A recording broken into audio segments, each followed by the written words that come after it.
اور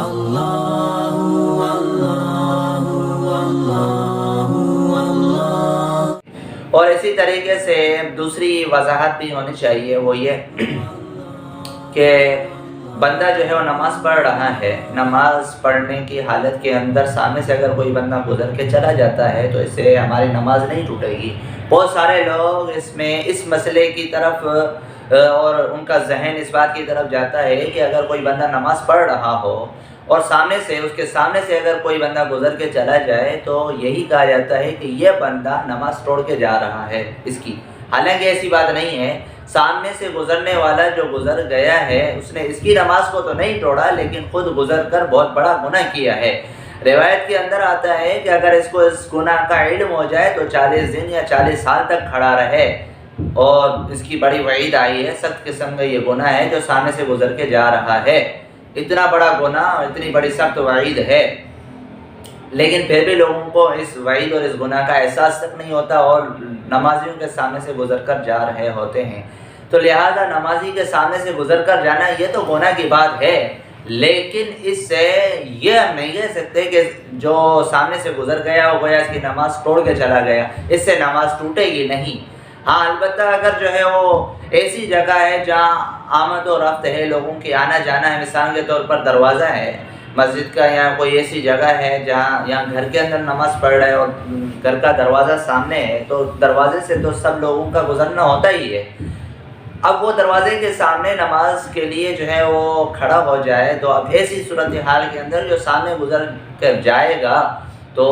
اب سامنے سے گزر کر جانے والے کو اس صورت کے اندر گناہ نہیں ہوگا، اس صورت کے اندر اس نمازی کو گناہ ہوگا جو غلط جگہ پہ کھڑا ہوا ہے۔ تو لہٰذا نمازیوں کو بھی اس چیز کا خیال رکھنا چاہیے کہ ایسی جگہ پر کھڑے ہوں جہاں لوگوں کی آمد و رفت نہ ہو، یعنی اپنے سامنے جو ہے وہ کوئی سترہ وغیرہ لگا کر اس کے بعد جو ہے نماز کو ادا کریں۔ تو بہرحال گفتگو اس بات کی طرف چل رہی تھی، ان مسائل کو بیان کیا جا رہا تھا کہ جن سے ہماری نماز ٹوٹ جاتی ہے۔ ان ٹوٹ جانے والی صورتحال کے اندر ایک مسئلہ تو عمل کثیر کا ہے کہ عمل کثیر کرنے سے ہماری نماز ٹوٹ جاتی ہے، اور ایسے ہی جو ہے وہ نماز کے اندر بغیر کسی ضرورت کے کھنگارنے سے، گلا صاف کرنے سے بھی ہماری نماز ٹوٹ جاتی ہے، اور ایسے ہی جو ہے وہ اگر کوئی بندہ قرآن کریم کو دیکھ کر پڑھ رہا ہو نماز کی حالت کے اندر تو اس سے بھی اس کی نماز ٹوٹ جائے گی۔ یعنی کہ نماز کی حالت کے اندر قرآن کریم کو دیکھ کر پڑھنے کی اجازت نہیں۔ اگر کوئی بندہ نماز کی حالت کے اندر قرآن کریم کو دیکھ کر پڑھتا ہے تو اس سے اس کی نماز فاسد ہو جائے گی۔ ایک تو نماز کے اندر دیکھنا نہیں ہے، اور یہ دیکھ کر جو ہے قرآن کریم پڑھ رہا ہے، قرأت جو ہے وہ قرآن کریم سے دیکھ کر یہ کرے گا تو اس سے اس کی نماز ٹوٹ جائے گی، فاسد ہو جائے گی۔ اور دوسری صورتحال جو ہمارے زمانے کے اندر کچھ احباب ایسے ہیں کہ جو اس طرح بھی عمل کرتے ہیں، وہ کیا کرتے ہیں کہ چھوٹا سا قرآن پاک لیتے ہیں اور وہ جیب میں رکھتے ہیں، اور جب قیام کی حالت ہوتی ہے تو اس میں نکال کر جو ہے وہ دیکھ رہے ہوتے ہیں، اور دیکھ کر جو ہے وہ آیات پڑھ رہے ہوتے ہیں۔ تو اس طرح یہ جیب سے نکال کر سامنے رکھنا اور سامنے جو ہے وہ صفحات کا پلٹنا، اس سے عمل کثیر بھی ہو رہا ہے، اور سامنے والا بندہ اس چیز کو بھی محسوس کر رہا ہوتا ہے گویا یہ نماز کے اندر نہیں ہے، تو اس سے بھی عمل کثیر بھی ثابت ہو گیا، عمل کثیر سے بھی نماز گئی، اور دوسری بات کہ دیکھ کر قرآن کریم پڑھنے کی وجہ سے بھی ہماری نماز گئی۔ اور تیسری بات اس کے اندر ایک بے ادبی کا پہلو بھی نظر آتا ہے، وہ یہ کہ ہم جو ہے وہ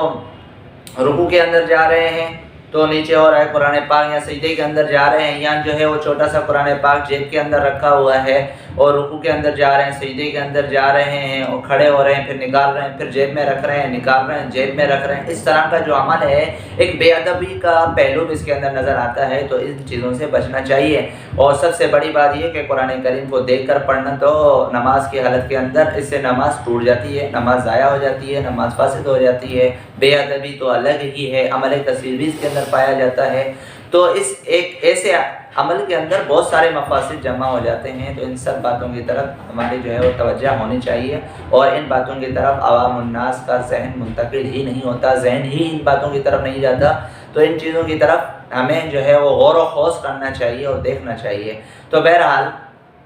ایسے ہی جو ہے وہ میں نے آپ کے سامنے اس چیز کو بھی بیان کیا کہ اگر کوئی مصیبت یا پریشانی آ جائے اور اس پریشانی کو سن کر اگر کوئی بندہ جو ہے وہ انا للہ و انا الیہ راجعون پڑھتا ہے تو اس سے بھی اس کی نماز ٹوٹ جائے گی۔ اور ایسے ہی چھینکنے والے کے الحمدللہ کے جواب کے اندر اس نے یرحمک اللہ کہہ دیا تو اس سے بھی اس کی نماز فاسد ہو جائے گی، یعنی نماز ٹوٹ جائے گی۔ اور ایسے ہی نماز کی مفاسد، نماز کے توڑنے والی چیزوں میں سے ایک چیز یہ بھی ہے کہ مثال کے طور پر ایک مقتدی ہے اور وہ اپنے امام کے پیچھے نماز پڑھ رہا ہے، لیکن مثال کے طور پر برابر کے اندر ایک دوسری جماعت بھی چل رہی ہے، یا دوسرا کوئی امام ہے، 2-4 افراد ہیں یا 2-3 صفیں بنی ہوئی ہیں، علیحدہ طور پر جو ہے وہ جماعت ہو رہی ہے اور ادھر علیحدہ طور پر جماعت ہو رہی ہے۔ اب اس طرف والا امام وہ تھوڑی سی غلطی کرتا ہے اور یہ بندہ، یہ مقتدی جو ہے وہ اس امام کے پیچھے نماز نہیں پڑھ رہا، اس امام کے پیچھے نماز پڑھ رہا ہے، اور یہ بندہ کیا کرتا ہے کہ اس امام کی غلطی کو واضح کرتا ہے، یعنی لقمہ دیتا ہے، اور اپنے امام کو چھوڑ کر دوسرے امام کی غلطی کو پکڑتا ہے اور دوسرے امام کو لقمہ دیتا ہے۔ تو گویا کہ ایسی صورتحال کے اندر اس عمل سے بھی اس بندے کی نماز، اس مقتدی کی نماز جس نے اپنے امام کو چھوڑ کر دوسرے امام کو لقمہ دیا ہے، اس سے اس کی نماز بھی ٹوٹ جائے گی، یعنی کہ اس جو ہے مقتدی کی نماز ٹوٹ جائے گی۔ اور اسی طریقے سے جو ہے وہ دوسرا ایک مسئلہ وہ یہ کہ امام صاحب ہے، امام نماز پڑھا رہا ہے اور دوسرا کوئی ایک بندہ پیچھے سے آیا جو ابھی نماز کے اندر نہیں ہے، یعنی کہ وہ بندہ ابھی اس امام کی اقتدا کے اندر نہیں ہے اور ویسے ہی بیٹھا ہوا ہے اور یا کھڑے ہونے کی حالت کے اندر ہے، اور امام نے کوئی غلطی کر لی اور اس مقتدی نے کیا کیا، اس مقتدی جو ابھی مقتدی ہوا نہیں ہے، یعنی بننے والا ہے لیکن ابھی اس نے نماز کو شروع نہیں کیا، نماز کے شروع کیے بغیر اس نے، یعنی اس کی اقتدا کی حالت کے بغیر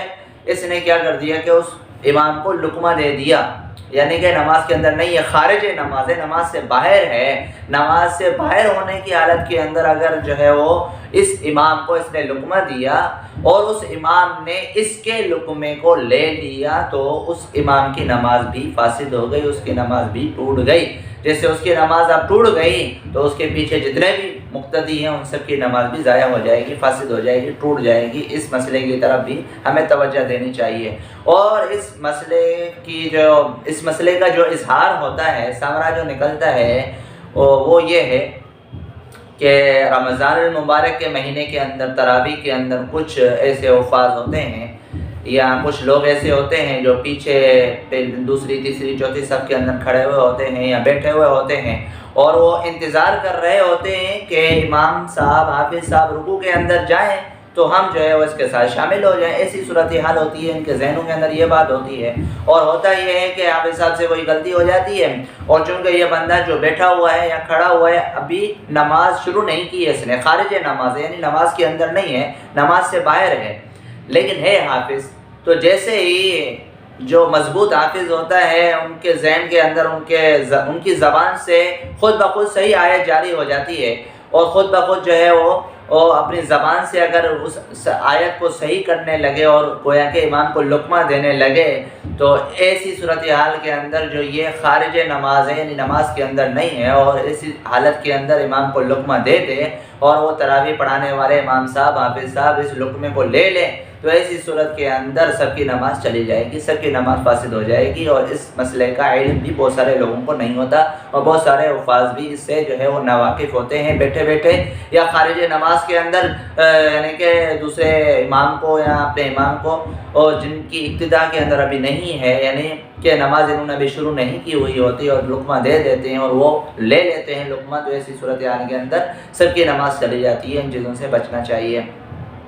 لہٰذا اللہ تعالیٰ سے دعا ہے کہ جو چیزیں بیان کی گئی اللہ تعالیٰ ہمیں ان تمام چیزوں کو سمجھنے کی توفیق اور ہمت عطا فرمائے، اور جن چیزوں سے نماز ٹوٹ جاتی ہے ان کا علم حاصل کرنا لازم و ضروری ہے تاکہ ہمیں اس چیز کا علم ہو جائے کہ کن چیزوں سے نماز ٹوٹتی ہے،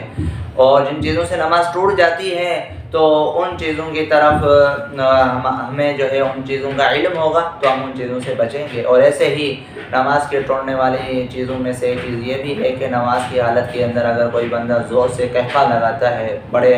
بلند آواز سے ہنستا ہے، تو اس سے بھی جو ہے وہ اس کی نماز فاسد ہو جاتی ہے، اور اس سے اس کا وضو بھی ٹوٹ جاتا ہے اگر برابر والے افراد بھی اس قہقہ کو اور اس جو ہے وہ اس کی ہنسنے کی آواز کو سن لیں، تو جس کی تفصیل جو ہے وہ وضو کے فضائل اور مسائل کے اندر آپ کے سامنے بیان ہو چکی ہے۔ تو لہٰذا ان چیزوں کا علم رکھنا اور سیکھنا ہمارے اوپر لازم و ضروری ہے۔ اللہ تعالیٰ سے دعا ہے اللہ تعالیٰ ہمیں ان تمام چیزوں کو سمجھنے کی توفیق اور ہمت عطا فرمائے۔ وآخر دعوانا الحمد للہ رب العالمین۔ حسبی اللہ و نعم الوکیل، نعم المولا و نعم النصیر، حسبی اللہ